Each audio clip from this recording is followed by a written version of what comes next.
తెలంగాణ ముఖ్యమంత్రి రేవంత్ రెడ్డికి వ్యతిరేకంగా బీజేపీ మహిళా మోర్చా ఆందోళనకు దిగింది.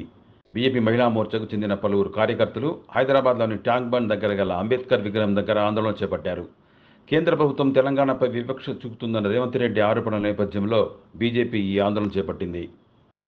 శుక్రవారం మధ్యాహ్నం ట్యాంక్ బండ్ దగ్గర చేరుకున్న బీజేపీ మహిళా మోర్చా కార్యకర్తలు అంబేద్కర్ విగ్రహం వద్ద ఆందోళనకు దిగారు.